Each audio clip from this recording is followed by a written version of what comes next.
They say there are two sides to every story, but in this case, telling both sides is nearly impossible because of time and incomplete information. Last month, the Boy Scouts of America released their Perversion File, a 14,000-page file containing stories of child sexual abuse by troop leaders and volunteers.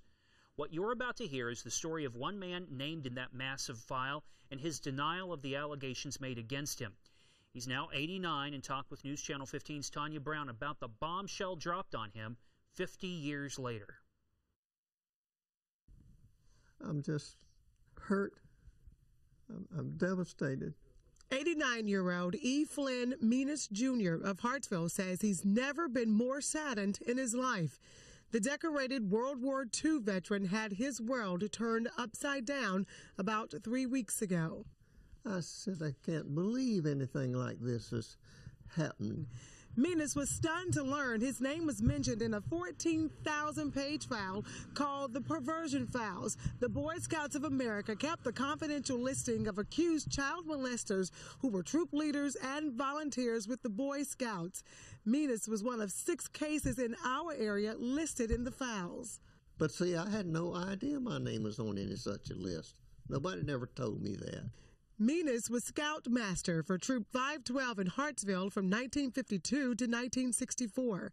In this letter, now made public in the Perversion Files, dated April 21, 1964, it says a troop committee removed Menius as Scoutmaster after 12 years for committing acts of perversion against 5 of his scouts. And I have no idea who they were because there were 70 boys in that troop. The letter says a father of 2 of the boys complained, and his complaint was substantiated by 3 others, all members of Troop 512.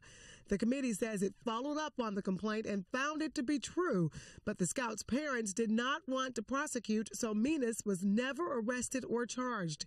He tells me the first he ever heard of this letter was after the Perversion Files were released.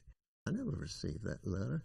And I've looked through my files and I don't have it. Menius does have a copy of this letter he wrote to his scouts and parents on April 6, 1964. In it, he resigned as Scoutmaster, citing conflicts with his job as an electrical engineer. I resigned because of business reasons. I changed jobs, and the job was taking me out of town, sometimes out of the country, very often, and I would miss scout meetings, and I don't think a scout leader should miss the meetings. He went on to serve on a board for a North Carolina children's home until a few years ago. He was voted Hartsville Citizen of the Year in 1960. Menius received the Boy Scouts' highest award, the Silver Beaver, and he's listed on the State Fire Marshal's Hall of Fame. Menius says he's never sexually abused, molested, or committed a perverted act on any child. He tells me he's gone through rigorous background checks to adopt 4 older children and become a foster parent to 15 kids. Oh, I love children greatly. I always have. And he tells me what hurts him so deeply now is that some people may believe otherwise, even though he has the support of his son and friends. And I run into people every day, and they come up and give me a hug and say they don't believe a word of it. And I say, thank you. But it shouldn't be necessary for me to have to say that. But he questions if the allegations have tarnished the reputation he's built up over nearly 90 years. I remember Shakespeare. He said, the evil that men do live after them. The good is often interred with their bones. Well, there wasn't any evil, but somebody said there was. E. Flynn Menius Jr. believes those who know him will see past what's in the Perversion Files and into the good he says he's done, the lives he says he's impacted, and the love he tells me he has for the Boy Scouts of America. In Hartsville, Tanya Brown, News Channel 15. This case was never turned over to police for investigation.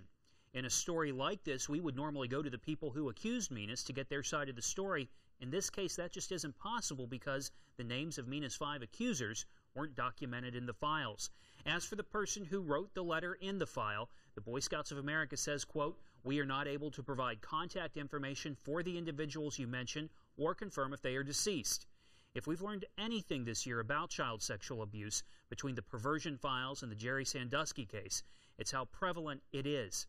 To learn more about child sex abuse and how to prevent it, log on to your website, carolinalive.com.